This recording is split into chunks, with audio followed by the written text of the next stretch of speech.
അദ്ദേഹം കുറ്റം ചെയ്തിട്ടില്ല എന്ന് പൂർണ്ണ വിശ്വാസം അദ്ദേഹത്തിനുണ്ട്. മനസ്സിലായില്ലേ? അപ്പോൾ അങ്ങനെയൊരു സിറ്റുവേഷനിൽ സസ്പെൻഷന് പകരം നമ്മൾ അത് സസ്പെൻഡ് ചെയ്ത കാര്യത്തിൽ ഞാനും വേദനിക്കുന്നുണ്ട്. ആ കാര്യത്തിൽ ഞാനും ഉള്ള ഒരു കമ്മിറ്റിയാണ് അത് ചെയ്തത്. നമ്മളൊക്കെ അന്ന് നിസ്സഹായരായിരുന്നു, നമുക്കത് ചെയ്യാൻ പറ്റില്ല. വളരെ വിഷമത്തോടു കൂടി തന്നെ ചെയ്തത്. കാരണം ഭയങ്കര അതായത് നമ്മൾ ഈ പ്രേക്ഷകരെയും മാധ്യമക്കാരെയും നമ്മൾ പ്രീതിപ്പെടുത്തിയേ പറ്റൂ, നമുക്ക് വേറെ വഴിയില്ല. അങ്ങനെ ഒരു നമ്മൾ കോർണർ ചെയ്തു, ശരിക്കും കോർണർ ചെയ്യാണ് സംഭവിച്ചത്.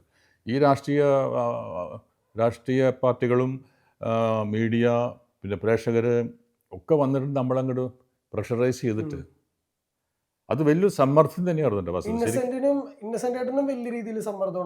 പിന്നെ ഇന്നസെൻറ്റിന് പുറത്താക്കില്ലെങ്കിൽ ഞങ്ങൾ അങ്ങനെ ചെയ്യും, പുറത്താക്കില്ലെങ്കിൽ ഇങ്ങനെ ചെയ്യും, പുറത്താക്കില്ലെങ്കിൽ ഞങ്ങളിപ്പോൾ മീഡിയയിലേക്ക് പോകുന്നൊക്കെ പറഞ്ഞ ചില ആർട്ടിസ്റ്റുകളുണ്ടായിരുന്നു. മനസ്സിലായില്ലേ?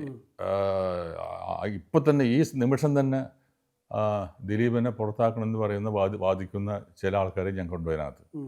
അപ്പോൾ മമ്മൂട്ടിയും മോഹൻലാലിനും വളരെ വേദനാപൂർവ്വം എനിക്ക് ഇപ്പോഴും അറിഞ്ഞു, മമ്മൂട്ടിയൊക്കെ ഒന്നും മിണ്ടാൻ സാധിക്കാതെ മോഹൻലാലിന് ഒന്നും വസ്ത്രം മിണ്ടാൻ പറ്റാത്ത ഒരു സമ്മർദ്ദ ടാക്ടിക്സ് അവിടെ ഉണ്ടായി.